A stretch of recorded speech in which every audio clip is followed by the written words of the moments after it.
Hi ಎಲ್ಲರೂ ನಮಸ್ಕಾರ. ಇವತ್ತಿನ ಒಂದು ವಿಡಿಯೋದಲ್ಲಿ ನಿಮ್ಮ ಜಾತಕದಲ್ಲಿ ಎಂಟನೇ ಮನೆ ಅಥವಾ ಎಂಟನೇ ಭಾವ ಮತ್ತು ನೀವು ಬಹಿರಂಗ ಬಹಿರಂಗ ಪಡಿಸಲಿಕ್ಕೆ ಇಷ್ಟಪಡದಂತ ಒಂದು ವಿಷಯ ಅಂದ್ರೆ ನೀವು ಲಗ್ನದಿಂದ ಎಂಟನೇ ಮನೆ ಯಾವ ಭಾವ ಬರ್ತದೆ ಆ ವಿಷಯದ ಬಗ್ಗೆ ನೀವು ತುಂಬಾ ಸೀಕ್ರೆಟ್ ಆಗಿರ್ತೀರ. ಅದರ ವಿಷಯದಲ್ಲಿ ನೀವು ಯಾರಿಗೂ ಬಹಿರಂಗ ಪಡಿಸ್ಲಿಕ್ಕೆ ಹೋಗಲ್ಲ.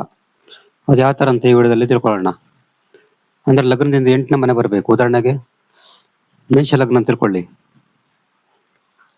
ಮೇಷ ಲಗ್ನ ಆದ್ರೆ ಎಂಟನೇ ಮನೆ ಯಾವ್ದು ಬರ್ತದೆ ನೋಡಿ. 1 2 3 4 5 6 7 8. ಇಲ್ಲಿ ಎಂಟನೇ ಮನೆ ವೃಶ್ಚಿಕ ಬರುತ್ತೆ. ಈ ವೃಶ್ಚಿಕ ರಾಶಿ ಮೇಷ ಲಗ್ನಕ್ಕೆ ಕಾಲಪುರುಷನ ಕುಂಡಲಿಯಂತೆ ಮೇಷ ಲಗ್ನಕ್ಕೆ ಎಂಟನೇ ಮನೆ ಸೀಕ್ರೆಟ್ ಆಗಿರ್ತದೆ. ಆ ಕಾರಣ ಇವರು ತುಂಬಾ ಸೀಕ್ರೆಟ್ ಆಗಿರ್ತಾರೆ. ಕೆಲವು ಸೀಕ್ರೆಟ್ ವಿಷಯಗಳು ಇವ್ರ ಹತ್ರ ಯಾವತ್ತೂ ಕೂಡ ಇವರು ರಿವೀಲ್ ಮಾಡಲ್ಲ ಅಂತ ಹೇಳ್ಬಹುದು. ಅದೇ ವೃಷಭ ಲಗ್ನ ಆಗಿದ್ರೆ ಎಂಟನೇ ಮನೆ 1 2 3 4 5 6 7 8. ಎಂಟನೇ ಮನೆ ಧನು ರಾಶಿ ಬರುತ್ತೆ. ಕಾಲಚಕ್ರದ ಪ್ರಕಾರ 1 2 3 4 5 6 7 8 9ನೇ ಮನೆ ಬರುತ್ತೆ. ಆ ಕಾರಣ ಇವರು ತಂದೆಯ ವಿಷಯ ಬಗ್ಗೆ ಜಾಸ್ತಿ ಯಾರಿಗೂ ಹೇಳಲ್ಲ. ಮತ್ತೆ ಧಾರ್ಮಿಕತೆ ವಿಷಯ ಬಗ್ಗೆ ಇವರು ತಮ್ಮ ಅಭಿಪ್ರಾಯವನ್ನು ಜಾಸ್ತಿ ವ್ಯಕ್ತಪಡಿಸಲ್ಲ ಅಂತ ಹೇಳ್ಬೋದು. ನಂತರ ಮಿಥುನ ರಾಶಿ ಆದ್ರೆ ಎಂಟನೇ ಮನೆ 1 2 3 4 5 6 7 8. ಮಕರ ರಾಶಿ ಬರುತ್ತೆ. ಈ ಕಾಲಪುರುಷನ ಕುಂಡಲಿಯಂತೆ ಇದು 10ನೇ ಮನೆ ಆಗುತ್ತೆ. ಆ ಕಾರಣ ಇವರು ಮಿಥುನ ರಾಶಿಯವರು ಯಾವತ್ತೂ ಕೂಡ ತಮ್ಮ ವೃತ್ತಿ ಜೀವನದ ಬಗ್ಗೆ ಯಾರ ಹತ್ರನೂ ಹೇಳ್ಕೊಳಲ್ಲ.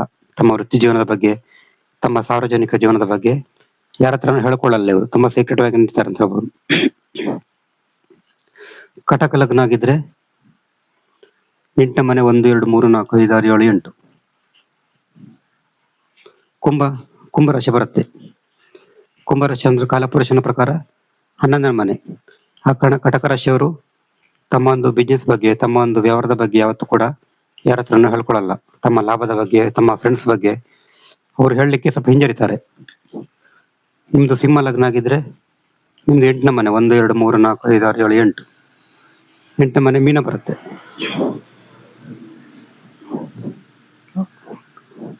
ಕಾಲಪುರುಷನ ಕುಂಡಲಿಯಂತೆ ಎಂಟನೇ ಮನೆ ಕೊನೆಯ ಮನೆ. ಆ ಕಾರಣ ಇವರು ತಮ್ಮ ಭಾವನೆಗಳ ಬಗ್ಗೆ, ಭಾವನಾತ್ಮಕ ವಿಷಯಗಳ ಬಗ್ಗೆ ತುಂಬಾ ಸೀಕ್ರೆಟ್ ಆಗಿರ್ತಾರೆ. ನಿಮ್ದೇನಾದ್ರೂ ಕನ್ಯಾ ಲಗ್ನ ಆಗಿದ್ರೆ ಎಂಟನೇ ಮನೆ ಮೇಷ ರಾಶಿ ಬರುತ್ತೆ. ಆ ಕಾರಣ ಇವರು ತಮ್ಮ ಸ್ವಂತ ವಿಷಯದ ಬಗ್ಗೆ ಯಾರ ಹತ್ರನೂ ಜಾಸ್ತಿ ಹೇಳ್ಕೊಳ್ಳಲ್ಲ ಅಂತ ಹೇಳ್ಬೋದು. ನಿಮ್ದು ತುಲಾ ಲಗ್ನ ಆಗಿದ್ರೆ ಎಂಟನೇ ಮನೆ 1 2 3 4 5 6 7 8. ಎಂಟನೇ ಮನೆ ವೃಷಭ ಬರುತ್ತೆ. ಆ ಕಾರಣ ಇವರು ಆರ್ಥಿಕತೆಯ ವಿಷಯ ಬಗ್ಗೆ ಯಾರ ಹತ್ರನೂ ಹೇಳ್ಕೊಳ್ಳಲ್ಲ. ನಿಮ್ದೇನಾದ್ರೂ ವೃಶ್ಚಿಕ ಲಗ್ನ ಆಗಿದ್ರೆ ಎಂಟನೇ ಮನೆ 1 2 3 4 5 6 7 8 ಮಿಥುನ ರಾಶಿ ಬರುತ್ತೆ. ಇವರು ತಮ್ಮ ಪರಾಕ್ರಮದ ಬಗ್ಗೆ, ತಮ್ಮ ಎಫರ್ಟ್ ಬಗ್ಗೆ ಯಾರಿಗೂ ಹೇಳ್ಕೊಳ್ಳಲ್ಲ. ಧನು ಲಗ್ನ ಆಗಿದ್ರೆ 1 2 3 4 5 6 7 8. ಎಂಟನೇ ಮನೆ ಕಟಕ ಬರುತ್ತೆ. ಇವರು ಎಮೋಷನಲ್ ಆಗಿ ಯಾರ ಹತ್ರನೇ ಶೇರ್ ಮಾಡ್ಕೊಳ್ಳಲ್ಲ. ತಮ್ಮ ತಾಯಿಯ ಬಗ್ಗೆ, ತಮ್ಮ ಮನೆಯ ಬಗ್ಗೆ ಯಾವತ್ತೂ ಕೂಡ ಶೇರ್ ಮಾಡ್ಕೊಳ್ಳೋದು ಯಾರ ಹತ್ರನು. ಆಮೇಲೆ ಮಕರ ಲಗ್ನ ಆಗಿದ್ರೆ ಎಂಟನೇ ಮನೆ 1 2 3 4 5 6 7 8. ಸಿಂಹರಾಶಿ ಬರುತ್ತೆ. ಇವರು ತಮ್ಮ ಲವ್ ಸಂಬಂಧದ ಬಗ್ಗೆ ಯಾವತ್ತೂ ಯಾರ ಹತ್ರನೂ ಹೇಳ್ಕೊಳಲ್ಲ. ಕುಂಭ ಲಗ್ನ ಆಗಿದ್ರೆ ಎಂಟನೇ ಮನೆ 1 2 3 4 5 6 7 8. ಕನ್ಯಾ ರಾಶಿ ಬರುತ್ತೆ. ಇವರು ಯಾವತ್ತೂ ಕೂಡ ತಮ್ಮ ಶತ್ರುಗಳ ಬಗ್ಗೆ, ತಮ್ಮ ಕೆಲಸದ ಬಗ್ಗೆ ಯಾವತ್ತೂ ಹೇಳ್ಕೊಳಲ್ಲ.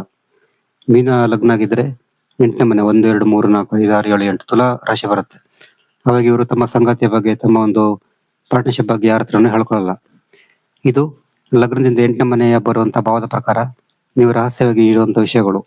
ನಿಮ್ಗೇನಾದ್ರು ಜಾತಕ ವಿಶ್ಲೇಷಣೆ ಮಾಡ್ಬೇಕಂದ್ರೆ ನಮ್ಮೊಂದು ವಾಟ್ಸಪ್ ಸಂಖ್ಯೆ 70 906 37 934 ಈ ನಂಬರ್ಗೆ ಸಂಪರ್ಕಿಸಿದ್ರೆ ನಿಮ್ಗೆ ಜಾತಕದ ಬಗ್ಗೆ ಡೀಟೇಲ್ ಆಗಿ ತಿಳಿಸಿಕೊಡ್ತೀನಿ. ನಮಸ್ಕಾರ.